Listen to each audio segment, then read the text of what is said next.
안녕하세요. 국립과천과학관의 이정모 관장입니다. 여러분 영화 쥐라기 공원 보셨나요? 공룡의 DNA를 해독해서 몇 천만 년 전에 살았던 공룡을 복제한다는 이야기죠. DNA를 이용해서 공룡을 복제한다는 이야기가 그렇게 멋지게 보이더라고요. 근데 여러분, 이 영화는요, 기본 전제가 잘못됐습니다. 공룡의 피를 빨아먹은 모기가 날아가다가 식물에서 떨어지는 송진에 갇혀서 그 송진이 호박이 되고 그 호박을 나중에 사람이 발견해서 공룡시대에 살았던 모기의 피를 뽑아내고 피에 있는 DNA로 공룡을 복제한다는 이야기잖아요. 기본적으로요, 말이 안 되는 이야기입니다. 이유가 여러 가지 있는데요. 첫 번째 이유는 DNA는 그렇게 오래 보존되지 않는다는 거예요. 마지막 공룡이 사라진 게 지금부터 6,600만 년 전이거든요. DNA는 기껏해야 몇만 년 정도 보존됩니다. 그런데 호박 속에 갇힌 모기에게서 어떻게 공룡의 DNA를 온전하게 얻어내겠습니까? 말이 안 되는 거죠. 두 번째, 아무 모기나 다 피를 빠는 게 아닙니다. 이미 신한 모기만 목숨을 걸고 동물에게 접근해서 피를 빨아먹는 거예요. 그러니까 수컷이면 소용이 없는 거죠.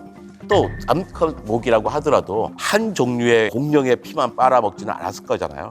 이 공룡, 저 공룡 다 빨아먹었을 겁니다. 거기에다가 식물성 DNA를 빨아먹을 수도 있죠.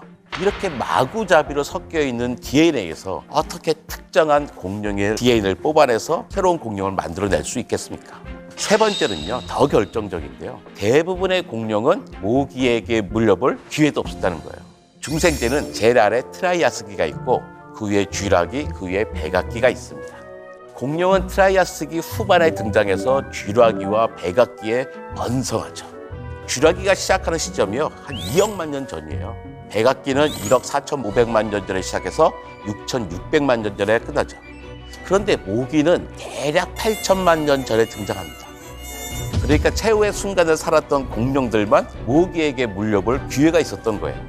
티라노사우루스, 타르보사우루스, 트리케라토스 같은 공룡들은 모기에게 물려볼 수 있었지만요, 쥐라기 시대의 공룡, 브라키오사우루스, 스테고사우루스, 알로사우루스 같은 공룡들은 모기에게 물려보지도 못했던 거죠. 그렇다면 우리는 공룡을 영영 만들지 못할까요? 세상에 안 되는 게 어디 있습니까? 살아있는 공룡으로부터 시작하면 되죠. 한 10년 전만 해도요, 살아있는 공룡 그런 게 있어? 무슨 도마뱀 이야기하는 거 아니야? 그랬는데요. 요즘은 초등학생들도 다 압니다. 공룡들이 살아있다는 사실을요. 바로 새입니다. 우리는 약 1만 400종의 공룡과 같이 살고 있는 셈이고요. 거의 매주 공룡을 한 마리씩은 먹어치우고 있죠. 자, 새가 어떻게 공룡인가요? 이 화석은 1억 3천만 년 전 생물의 화석입니다. 1억 3천만 년 전이면요, 백악기입니다. 공룡 시대였다는 이야기죠. 딱 봐서 뭐처럼 보십니까? 화석만 봐도 딱 새처럼 보이잖아요. 과학자들은 화석을 가지고 상상도를 복원해냈습니다. 완전히 새처럼 보이죠? 딱 차이가 하나 있어요. 새 날개가 여기서 붙어 있으면요, 이 손가락 부분에 크게 많이 달려 있거든요. 날개 깃이 시작되는 끝 부분에 여기 발톱이 하나 나와 있습니다. 이 발톱이 나와 있는 것만 빼면 완벽한 새죠. 이건 새가 공룡의 후예가 아니라 그냥 공룡이라는 뜻입니다. 발톱이 좀 마음에 걸린다고요? 그런데요, 반박할 수 있는 증거가 있습니다. 남미에 호야친이라고 하는 새가 살고 있어요. 되게 멋지죠? 이 호야친은 새끼 때는 날개 부분에 발톱이 있습니다. 그러다가 어른이 되면서 사라지죠. 공룡의 흔적이 여전히 남아있는 겁니다. 공룡이 새가 됐다가 아니라 그냥 새가 공룡이라고 생각하게 된 계기는요, 공룡에서 깃털을 발견했을 때입니다. 우린 공룡이라고 하면 보통 도마뱀이나 거북 같은 파충류의 피부를 생각했어요. 근데 1996년에 공룡 화석에서 털을 발견했습니다.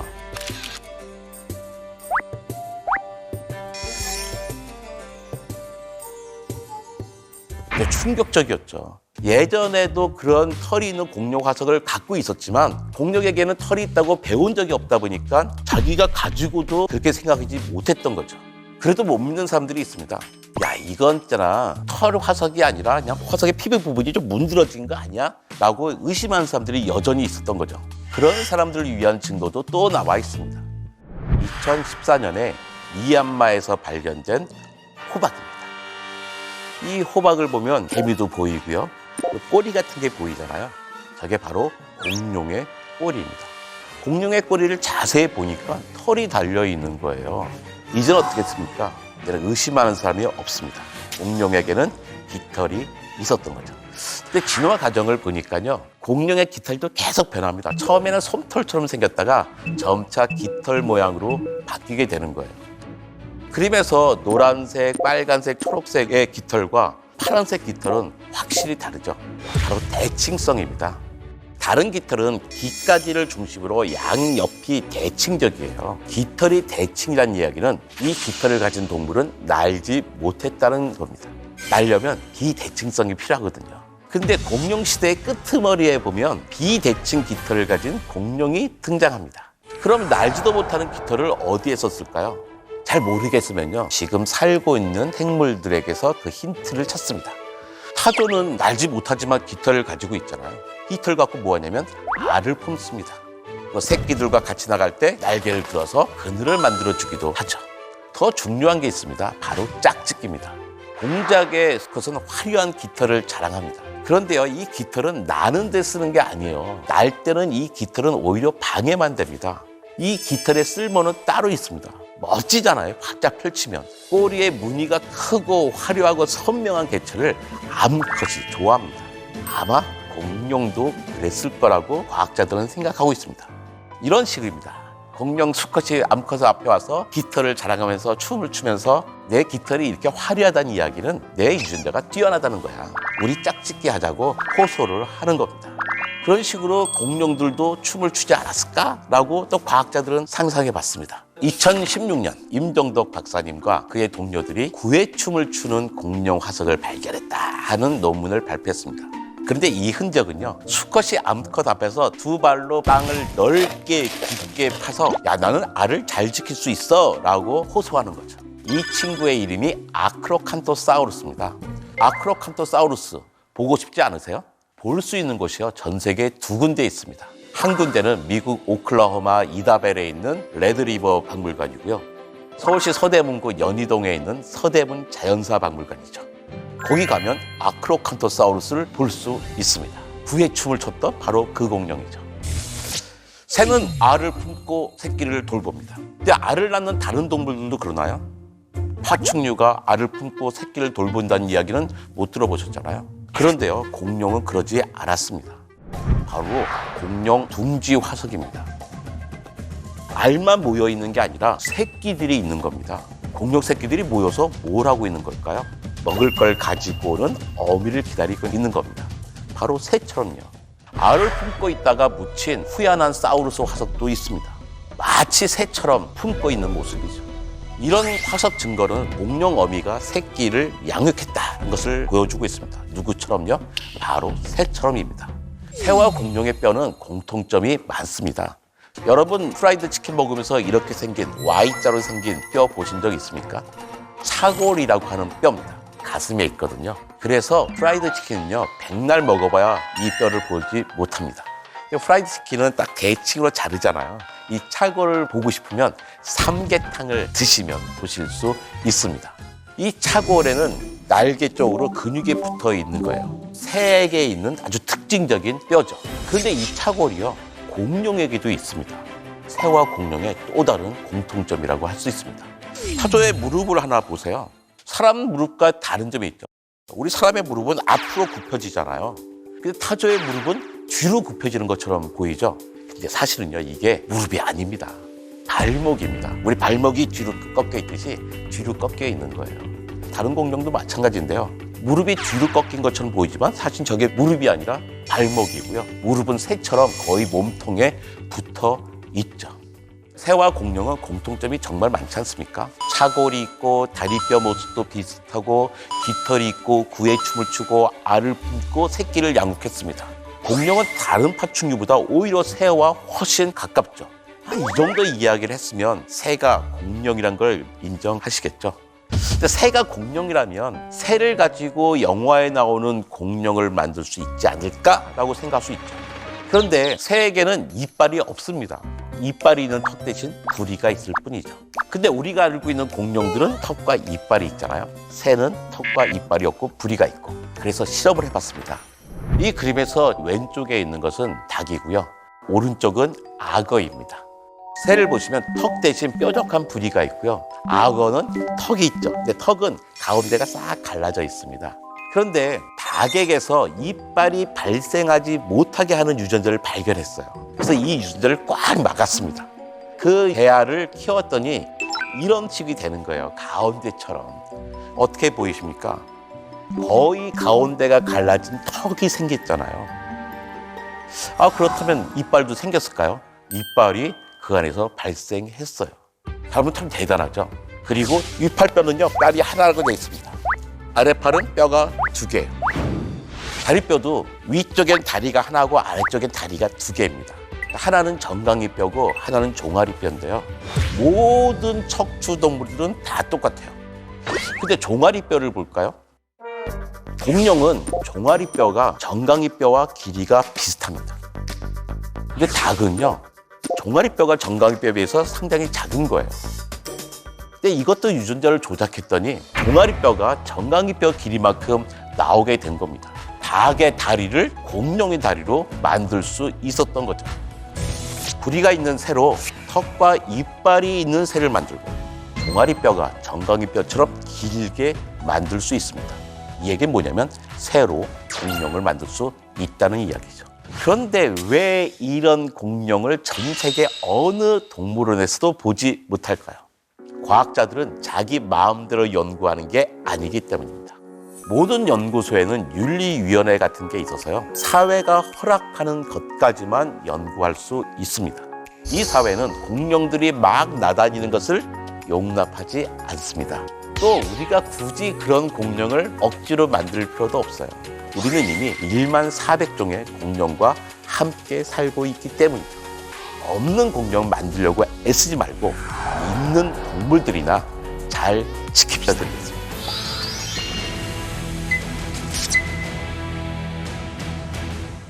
안녕하세요. 국립과천과학관의 이정모 관장입니다. 못 봤어도 상상할 수 있습니다. 왜냐면요, 우리는 호모 사피엔스이기 때문입니다. 일단 색깔이죠. 어떤 공룡은 파란색, 어떤 것은 초록색, 빨간색, 다양한 색깔로 나오죠. 그냥 상상입니다. 하지만 무턱대고 상상하는 것은 아니에요. 팔레오 아티스트라고 있습니다. 옛날 생물들을 그림으로 다시 예술적으로 재현하는 화가들이죠. 이분들은 웬만한 과학자들보다 더 과학적이십니다. 살아있는 많은 생물들을 통해서 그 환경에 살았던 생물은 이런 특징이 있었을 거야 라는 것을 찾아내고 그것을 그림으로 표현하시죠. 그러니까 화석을 가지고 어떤 모양을, 전체적인 모양을 잡을 수 있을 것 같은데 어떻게 깃털의 색깔, 피부의 색깔을 알 수 있지? 하고 의심할 수 있습니다. 그래서 처음에는 모든 것을 주변 환경만 가지고 생각했는데 이제는요, 알 수 있습니다. 색깔은 색소란 거로 만들어지잖아요. 색소는 화학 성분입니다. 화학 성분은 시간이 지나면 다 사라져요. 그런데 색깔을 만드는 멜라닌 색소는 사라져도 멜라닌 색소에 따라 다른 물리적 구조가 남습니다. 그것이 바로 멜라노솜이라고 하는 거죠. 이젠 공룡 연구에도 첨단 기술이 쓰입니다. 멜라닌 색소에 따라서 멜라노솜의 물리적인 구조가 다릅니다. 모양이 다른 거예요. 살아있는 생명들의 깃털을 뽑아내서 거기에 색깔에 따라서 이 깃털의 화학적 분석에서 멜라닌 색소의 구조를 보고 또 여기는 멜라노솜의 구조를 보니까 이런 색깔의 멜라노솜은 이런 구조를 갖는구나를 알게 되죠. 화석에서 멜라노솜을 보고서 그러면 이 공룡은 이런 색깔을 가졌겠구나 하고 알 수 있는 겁니다. 또 모양도 만만치가 않습니다. 자꾸 변해요. 모양이 왜 이렇게 자꾸 바뀔까요? 일단 화석이 불완전하기 때문입니다. 19세기에 이구아노돈은 이런 모양으로 생겼습니다. 이구아노돈을 발견할 때 뾰족한 뼈가 하나 발견됐어요. 그러면 우리는 항상 살아있는 생명에서부터 힌트를 얻잖아요. 이 뾰족한 뼈가 뭘까 하고 코 위에 딱 붙여놨습니다. 마치 코뿔소의 코처럼요. 그 코뿔소가 어떻게 생겼어요? 커다란 덩치에 4발로 막 걸어다니잖아요. 그래서 이구아노돈도 코뿔소처럼 4발로 걸어다니는 모습이 되었죠. 그런데 얼마 있다가 이 뾰족한 게 손과 같이 발견됐어요. 알고 봤더니 코에 붙어있는 뿔이 아니라 손가락이었던 거죠. 손가락뼈였던 겁니다. 그러면서 두 발로 걸어 다니는 모습으로 바뀌게 됩니다. 제가 아주 좋아하는 곳이 있는데요. 부산 해양자연사박물관이에요. 여기에 이구아노딘이 서 있는데요. 뾰족한 뼈가 손가락에 딱 붙어 있습니다. 아이들이 정말 좋아해요. 꼬리에 올라타고 그럽니다. 그런데 요즘은 이구아노딘이 이렇게 생겼다고 생각하지 않습니다. 저렇게 두 발로 서서 걸어 다니기에는 몸이 균형이 맞지 않게 보이는 거예요. 그래서 요즘은 네 발로 걸어 다니는 모습, 옛날 모습으로 돌아갔죠. 하지만 코에 뾰족한 것은 손가락에 있습니다. 과학이 발전하면서 공룡의 모습도 변하게 됩니다. 공룡하면 떠오르는 게 티라노사우루스죠. 옛날에 이런 식으로 많이 그렸습니다. 공룡의 티라노사우루스 손가락 두 개 딱 이러고 있잖아요. 자, 그런데 이 티라노사우루스를 보면 꼬리가 땅에 막 질질 끌리게 생겼잖아요. 여러분 어떻게 생각하십니까? 저렇게 꼬리를 질질 끌게 다니면 저 무거운 꼬리인데 막 상처나지 않겠어요? 아프지 않겠습니까? 저라면 저런 꼬리 가지고 있으면 다니기도 싫을 것 같아요. 그런데 왜 공룡을 저렇게 딱 봐도 말이 안 돼 보이는데 저렇게 표현했을까요? 공룡이 막 나오기 전에 파충류들을 연구하던 학자들의 선입견 때문입니다. 파충류를 연구하던 사람들은 자기네가 연구하던 꼬리의 모습대로 공룡의 꼬리도 생각했던 거죠. 그러다 보니까 예전에 박물관의 공룡들은 다 꼬리를 땅에 질질 끌고 있었습니다. 그렇다면 요즘 티라노사우루스는 어떻게 생겼을까요? 20세기에 들어서자요, 공룡의 꼬리가 수평으로 쫙 펴집니다. 그리고 균형을 잡고 빨리 달리게 된 거죠. 이런 모습이 바로 우리가 생각하는 미련해 보이지 않고 멋진 공룡입니다. 근데 사람들은 자꾸 상상을 한다고 그랬잖아요. 요즘 깃털이 달린 공룡들이 여기저기서 많이 발견되다 보니까 혹시 티라노사우루스도 털이 많지 않을까 하고 생각하는 거예요. 그러다 보니까 2012년에는 이런 공룡의 상상도도 나왔어요. 온몸에 털이 막 따뜻하게 덮여 있는 거죠. 근데 그러다 또 생각해 보는 거죠. 아니, 티라노사우루스면 공룡의 제왕인데 제왕 같지는 않잖아. 이왕이면 좀 더 멋지고 화려해야 되지 않을까? 하면서 2016년에는 이런 식의 상상도를 그리더라고요. 그런데요, 공룡이 이게 티라노가 뭔가 이제 위험이 없지 않습니까? 과학이 발전하면 발전할수록 공룡이 점점 망쳐지고 있어요. 공룡의 위험이 사라지고 있는 겁니다. 2016년에 티라노사우루스의 가슴 피부 화석이 발견됐습니다. 가슴에 털이 없어요. 와, 티라노사우루스의 위험을 지킬 수 있을 것 같아요. 많은 티라노사우루스 팬들이 아주 흥분했습니다. 그런데요, 어떤 과학자들도 티라노사우루스의 가슴이 털이 있을 거라고 상상하지는 않았습니다. 티라노사우루스에게 털이 있다면 아마 어린 새끼 때, 청소년 정도 때 체온을 유지하기에 좀 있을 거야. 혹시 어른 티라노사우루스에게도 털이 있다면 이 팔 정도의 구의 춤을 추기 좋게 폼나게 좀 있지 않을까 정도 생각했던 거지, 가슴에 깃털이 있을 거라고 생각하지는 않았거든요. 아직 완벽한 화석이 나오지 않았으니까 우리는 잘 모릅니다. 하지만 또 다른 화석이 나온다면, 증거가 나온다면 우리 생각은 언제든지 바뀔 수 있죠. 티라노사우루스가 아이들뿐만 아니라 어른들에게도 유명하게 됐죠. 티라노사우루스 사진 꼭 보여주고요, 어른들에게 이게 뭘까요 하면 다 알아요. 다들 티라노사우루스하고 큰 소리를 치십니다. 모를 수가 없어요. 바로 스필버그 감독의 쥐라기 공원 때문입니다. 자, 스필버그 감독은 마이클 크라이튼의 소설을 가지고서 공룡 영화를 만들기로 했어요. 당연히 티라노사우루스가 중요하게 등장해야 됩니다. 티라노사우루스를 어떻게 표현해야 될까요? 당연히 최고의 감독이니 최고의 과학자의 도움을 받고 싶었을 겁니다. 당시에 티라노사우루스계의 양대 산맥이 있는데요. 휴스턴 자연사 박물관의 로버트 바커 박사고, 다른 한 명은 몬태나 주립대학의 존 허너 박사죠. 로버트 바커 박사는 티라노사우루스는 매처럼 빠른 사냥꾼이라고 생각했고요. 존 허너 박사는 무슨 소리야, 티라노사우루스는 독수리처럼 시체나 먹는 청소꾼이야, 느린 거야 라고 생각했습니다. 여러분이 스필버그 감독이라면 둘 중 누구와 일하고 싶겠습니까? 당연히 로버트 바커죠. 우리가 상상하는, 팬들이 요구하는 티라노사우루스의 모습이 있잖아요. 빠르고 용맹스러운 사냥꾼이라 하잖아요. 그래서 스필버그 감독은 로버트 바커 박사와 함께 영화를 만들었습니다. 그런데요, 2편부터는 자문이 잭 호너로 바뀌었어요. 들리는 소문에 따르면요, 로버트 바커 박사가 2편부터는 티라노사우루스에다가 털을 막 붙이자고 했다는 거예요. 그러니까 스필버그 감독은 차마 그럴 수가 없었던 거예요. 그러니 안 되니, 에이, 당신이니까 못하겠어요. 잭 호너 박사, 당신과 합시다. 이렇게 했습니다. 그러다 보니까 영화 속에 티라노가 모양이 바뀝니다. 1편에서는요, 티라노사우루스가 시속 70km 달려갑니다. 찝차를 쫓아가요. 2편에서는 속도가 30km로 떨어져요. 사람 겨우 쫓아갑니다. 심지어 3편에서는요, 스피노사우루스에게 죽임을 당하기도 해요. 쥐라기 공원 3편에서는 티라노사우루스를 괴롭히던 스피노사우루스의 모양이 또 많이 변했습니다. 왜 이렇게 됐을까요? 우리가 점점 많은 증거를 알게 됐기 때문입니다. 1930년대는 앞발이 없었어요. 등에 무슨 활 같은 게 크게 붙어있고 거의 서서 다녀요. 그러니까 다른 육식 공룡처럼 앞발이 짧을 거라 생각했습니다. 근데 2000년대에 들어가서 앞발이 발견되다 보니까 앞발도 뒷발만큼 길게 표현해야 되고, 그러다 보니까 네 발로 걸어야 했던 거예요. 2020년에는요, 꼬리에 뼈들이 발견되면서 꼬리에도 커다랗게 지느러미 같은 게 생겼다고 알게 됐습니다. 예, 확실히 물속에 살기에 유리한 모습을 갖게 됐던 거죠. 뼈가 완벽해도 우리는 오해를 많이 합니다. 동물들은요, 자라면서 뼈 모양이 바뀌어요. 파키케팔로사우루스라고 하는 공룡입니다. 박치기 공룡이라고 하죠. 공룡들은 왜 박치기를 했을까요? 우리 쉽게 상상할 수 있죠. 암컷 객에 잘 보이기 위해서 수컷들이 박치기 합니다. 근데 박치기 공룡 하는 모습들이 이 두개골이요, 자라면서 점점 커져 나갑니다. 그러니까 자라면서 모양이 바뀐 건데, 우리는 처음에는 같은 곳에서 여러 가지 다른 공룡들이 발견됐다고 오해했어요. 굳이 파키케팔로사우루스뿐만 아니라 트리케라톱스도 자라면서 뿔 모양이 막 바뀌거든요.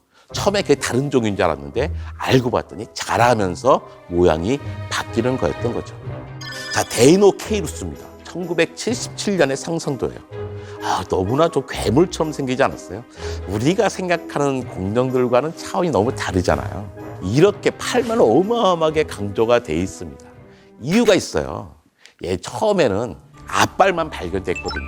데이노케이루스가 거대한 앞발이란 뜻입니다. 나중에 이 앞발과 주인인 전체 모습을 발견하죠. 바로 지금 서울대에 계신 이용남 박사님, 대전지질박물관의 이양재 관장님이 이 거대한 동물의 뼈를 발견했습니다. 그러면서 드디어 우린 데이노케이루스가 어떻게 생겼는지 알게 됐습니다. 1970년대에 상상했던 모습과는 전혀 다른 모습이죠. 등이 삐죽 튀어나와 있고요. 얼굴은 작습니다. 그래서 뒤뚱뒤뚱 걷는 모습이죠. 그런데 이 화석을 조사해 보니까요, 뱃속에서 물고기가 나온 거예요. 초식 공룡이거든요. 초식 공룡인데 뱃속에서 물고기가 나왔어요. 우리가 알 수 있죠. 초식 공룡인데 물속에 다니면서 물풀을 뜯어먹겠구나. 근데 물풀 속에 다니던 물고기가 재수없게 초식 공룡의 뱃속에 들어온 거겠죠. 자, 그 물속에 주로 활동을 했다고? 그렇다면 체온을 유지하기 위해서 오리처럼 털이 촘촘하게 박혀있지 않을까? 하면서 2016년에는 이런 상상화가 나오게 되었습니다. 아직까지요, 털이 촘촘하게 붙어있는 그런 화석이 나와 있지는 않았어요. 그래서 지금은 이런 가족의 모습이 상상을 하고 있죠. 대학생들이 보는, 공룡을 연구하는 학자들이 보는 요즘 교과서에 가장 많이 등장하는 게 바로 데이노케이루스입니다. 이 데이노케이루스 덕분에 우리나라가 공룡 연구에서 아주 선진국이 되어 있죠. 상상합니다. 상상은 중요합니다. 상상하면 화석이 발견됩니다. 하지만 어떤 과학자들도 우리가 알고 있는 공룡이 실제 모습이라고 확언하지 않습니다. 단지 우리의 상식으로, 우리의 지식으로 거기까지 접근해 있을 뿐인 거죠. 증거가 부족하거든요. 이것은 영원한 문제입니다. 일단 우리는 공룡은 뼈로만 연구하게 돼 있습니다. 뼈로 겉모습을 다 알 수 있을까요? 우리가 엑스레이만을 갖고 그 사람이 뚱뚱한지 날씬한지 알기 어렵잖아요. 그러니까 우리가 뼈만 보고선 그 동물의 겉모습을 알 수 없다는 거죠. 자, 이건 말 같기도 하고요. 근데요, 이 뼈는요, 사실 쌍봉낙타의 뼈입니다. 등이 밋밋하잖아요. 이 밋밋한 이 뼈를 가지고선 어떻게 쌍봉낙타를 상상하겠어요? 만약에 외계인이 지구에서 저 뼈를 발굴했다면 우리가 알고 있는 쌍봉낙타처럼 절대로 모형을 만들지 못할 겁니다. 그러니까 우리가 알고 있는 모든 공룡이 실제와는 얼마든지 다르게 생길 수 있습니다. 파라사우루로푸스입니다. 뿌 소리를 내는 공룡이죠. 그 머리에 멋진 장식이 있잖아요. 트럼본 소리가 뿌 하고 납니다. 아마 자기 동료들에게 적들이 나타났어 알려주는 데 쓰기도 하고, 뿌 소리를 내면서 야, 내 소리 근사하지 않아? 내가 좋은 유전자를 갖고 있다는 뜻인데 나랑 짝짓기 하지 않겠어? 아마 이런 용도에 썼겠죠. 그런데 우리가 저 뼈만 가지고선 어떤 파라사우루푸스도 완벽한 뼈가 나온 것은 없어요. 어떤 화석은 앞쪽이 나오고 어떤 화석은 뒤쪽에 나옵니다. 근데 이걸 다 모아서 한 마리를 만들 수가 있는데, 이 파라사우루푸스가 우리가 상상하는 모습이 아니라 아마 양처럼 뚱뚱한 모습으로 생겼을 수도 우리가 어떻게 알겠어요. 뉴기니에 보면 극락조들이 있습니다. 암컷에게 잘 보이기 위해서 온갖 화려한 장식들을 막 붙이고 있는 거죠. 혹시 공룡들도 그러지 않았을까요? 새와 공룡은 일치하는 점이 아주 많잖아요. 그렇다면 공룡들도 암컷에게 호소하기 위해서 온갖 화려한 장식들을 갖고 있지 않았을까요? 우리는 모릅니다. 과학에서 가장 중요한 교훈은요, 과학은 진리가 아니라는 겁니다. 과학은 의심에 대한 잠정적인 답일 뿐이에요.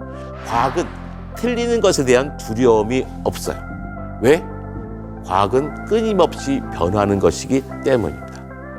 모른다고 말하는 것을 두려워하지 않고, 새로운 사실이 밝혀지면 이전의 오류를 고백하고 새로운 사실을 받아들이는 것, 이것이 바로 과학적인 태도입니다.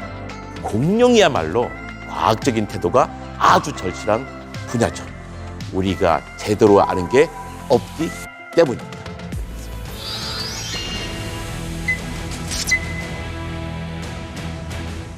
안녕하세요. 국립과천과학관의 이정모 관장입니다. 여러분, 멸종이라는 말 들으면 기분이 어떠십니까?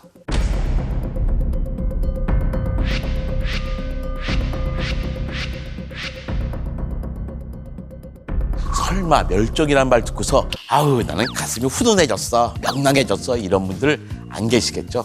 그런데요, 사실 멸종이 꼭 나쁜 것만은 아닙니다. 만약에 공룡이 멸종하지 않고 지금까지 살아있으면 어떻게 되겠습니까? 별로일 것 같아요. 무섭습니다. 우리는 등장하지도 못했을 거예요. 공룡이 자리를 비켜줬기 때문에 우리가 자리를 차지하고 살고 있는 거죠. 멸종이란 다음 세대에게 자리를 넘겨주는 겁니다. 그런데요, 한 종, 두 종이 사라지는 게 아니라 한꺼번에 여러 종들이 대량으로 사라지면 어떻게 될까요? 그걸 대멸종이라고 합니다. 지금부터 지난 5번의 대멸종과 6번째의 대멸종에 대해서 함께 알아보겠습니다. 지구에는 5번의 대멸종이 있었습니다. 3번째 대멸종은 한번 살펴보는 게 좋을 것 같아요. 정말 어마어마한 대멸종이었거든요. 무려 95%의 생명이 멸종했습니다. 100마리 가운데 5마리가 살아남았다는 뜻이 아닙니다. 100종류 가운데 95종류는 한 마리도 살아남지 못하고 싹 죽고 멸종하고, 나머지 5종류가 살아남는데 얘들도 잘 사는 게 아니라 대부분 죽고 몇 마리씩만 살아남았다는 뜻이거든요. 그러니까 어마어마한 대재난이라고 할 수 있죠. 도대체 무슨 일이 있었길래 95%나 생명종이 멸종했을까요? 첫 번째는요, 모든 대륙이 하나로 합쳐졌습니다. 초대륙, 판게아가 형성된 거죠. 그러니까 아프리카의 서쪽과 아메리카의 동쪽은 원래 해안가였잖아요. 합쳐지니까 어떻게 됩니까? 내륙 한가운데가 됐습니다. 내륙 한가운데는 지금도 뭐가 있습니까? 주로 사막이 있잖아요. 해안선 쪽은 원래 살기 좋은데요. 춥지도 않고 덥지도 않고 먹을 게 많은 겁니다. 대륙이 하나로 합쳐졌다는 뜻은 해안선은 줄어들고 사막은 엄청나게 늘어났다는 겁니다. 기본적으로 생명이 살기 어려웠던 거죠. 이게 다가 아닙니다. 산소 농도가 급격하게 떨어집니다. 고생돼서 중생대로 넘어지기 직전에는 한때 산소 농도가요 30%까지 높았어요. 30%의 산소 농도가 20%로 급격하게 떨어진 겁니다. 해안선은 줄어들어 사막은 늘어나 산소 농도는 떨어져요. 살기 힘들겠죠? 근데 이게 또 다가 아닙니다. 어마어마하게 커다란 화산이 터졌습니다. 지도에서 오렌지색 부분이요, 현무암 덩어리입니다.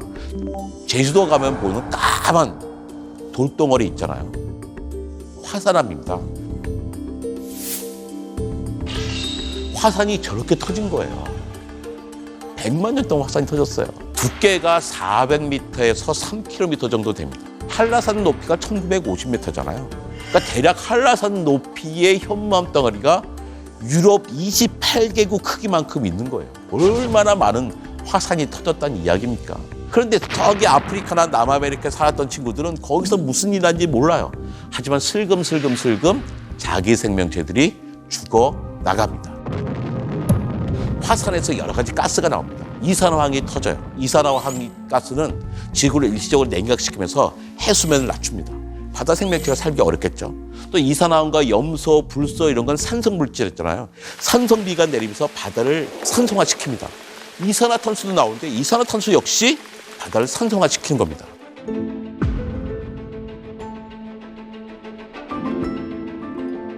그럼 세 번째 대멸종은 그렇게 나쁜 거냐? 꼭 그렇지 않아요. 세 번째 대멸종 덕분에 고생대가 끝나고 중생대가 시작됐거든요. 중생대 바로 공룡시대입니다. 산소 농도가 되게 떨어졌는데 공룡은 호흡에 되게 유리한 구조들을 많이 갖고 있었거든요. 다른 동물도 더 커지게 됐습니다.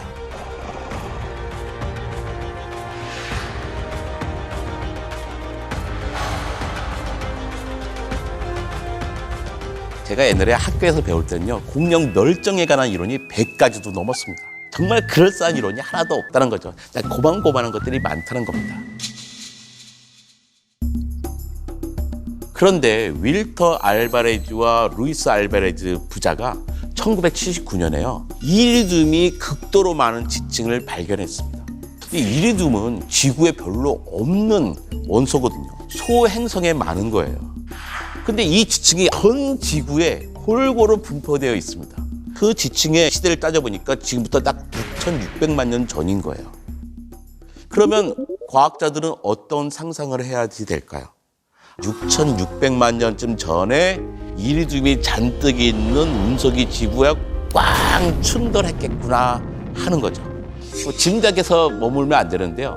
멕시코 유카탄 반도 끝에서 이 운석의 충돌 흔적을 찾아냈습니다.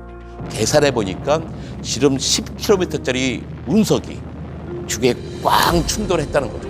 그 충돌의 충격으로 열폭풍 나고 쓰나미 나고 지진 나고 화산 터졌겠죠.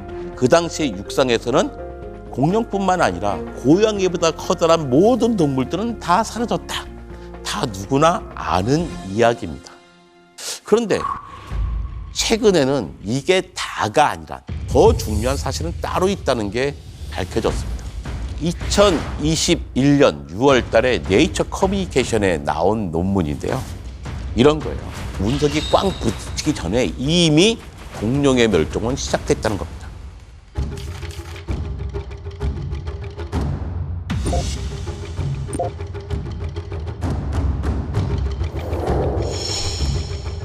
무슨 일이 있었냐면 인도의 데칸 고원에서 거대한 화산이 터졌습니다. 세 번째 대멸종과 비슷한 양상이 진행되었던 거죠. 그런데 재미있는 게 데칸 고원의 화산이 터지기 전이나 터진 다음이나 공룡의 생물량은 변화가 없는 거예요. 이때 1억 마리가 있었으면 지금도 1억 마리가 있는 거예요. 공룡의 생물량은 그대로지만 공룡의 종류가 줄어든 겁니다. 이걸 근사한 말로 표현하면 종 다양성이 감소했다라고 하죠. 종 다양성이 감소하면 생태계가 아주 취약해지잖아요. 생태계가 아주 취약해진 상태에 마지막 카운터 블러가 날라온 겁니다. 공룡의 시대가 끝나고 만 겁니다.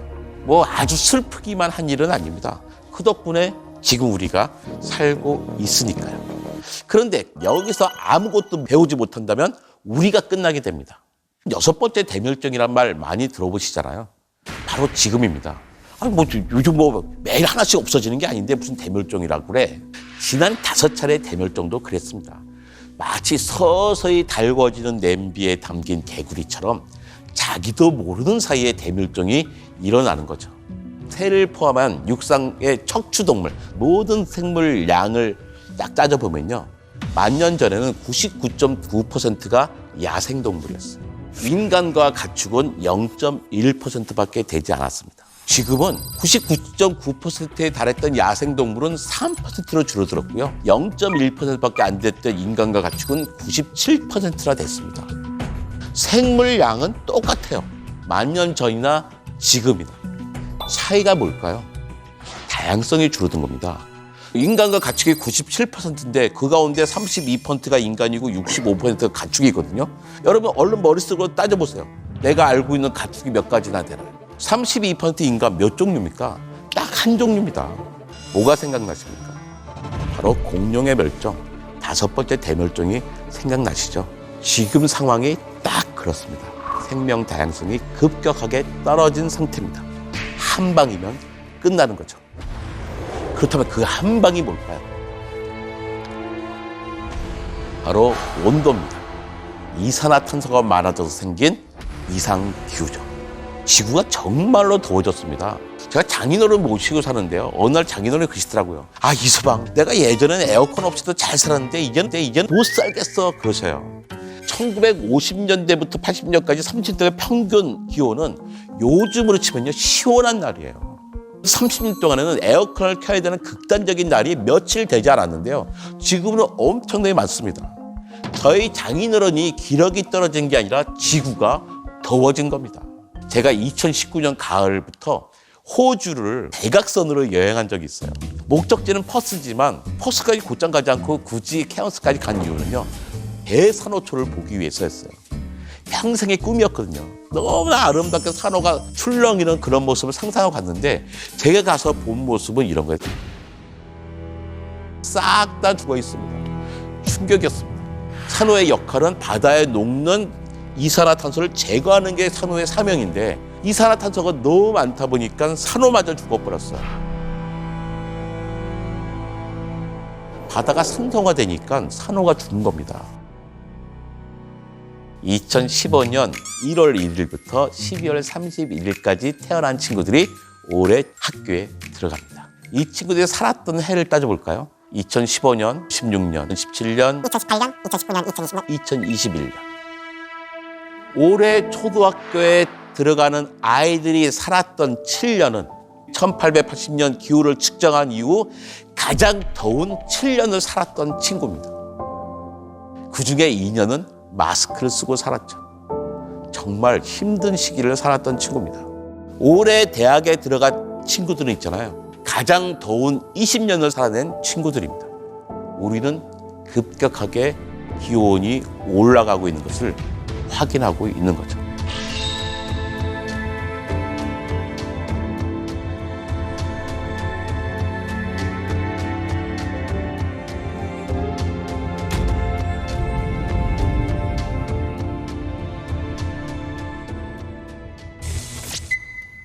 세 번째 대멸종이라고 모든 생명체가 사라진 건 아니었죠. 5%의 생명체는 살아남았습니다. 6번째 대멸종도 마찬가지일 겁니다. 우리만 살아남으면 돼요. 우리만 살아남으면 나름대로 괜찮을 것 같아요. 하지만요, 지난 5차례 대멸종을 살펴보면 생물량이 가장 많았던 생명체는 결코 살아남지 못했습니다. 지금 지구에서 생물량이 가장 많은 생명체가 뭡니까? 바로 인간입니다. 각각의 종으로 치면 사람마다 많은 동물은 하나도 없어요. 사람은 분명히 결코 6번째 대멸종을 넘기지 못할 겁니다. 이게 지난 38억 년 동안의 자연사의 가르침입니다. 어떻게 인간이라고 영원히 존재하겠습니까? 대부분의 포유류들은요, 한 100만 년 존재하다가 사라집니다. 하지만 등장한 지 30만 년밖에 안 되는 호모사피엔스가 지금 사라지기엔 좀 억울하지 않습니까? 조금 더 존재해야죠. 우주의 나이가 137억 살인지 알려준 게 누굽니까? 지구에 살고 있는 동물과 식물의 이름을 붙여준 사람 누굽니까?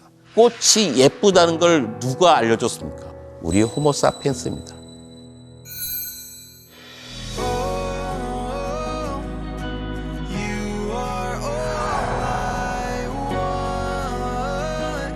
아무튼 우리는 당분간은 살아남아야 합니다. 우리가 살아남기 위해서는 이 마지막 한 방, 기후 위기를 버텨내야 되는 거죠. 우리 삶을 근본적으로 바뀌어야 됩니다. 에너지를 전환시키고 배출한 이산화탄소를 포집하고 우리의 집과 교통수단을 바꿔내야 됩니다. 우리는 할 수 있습니다.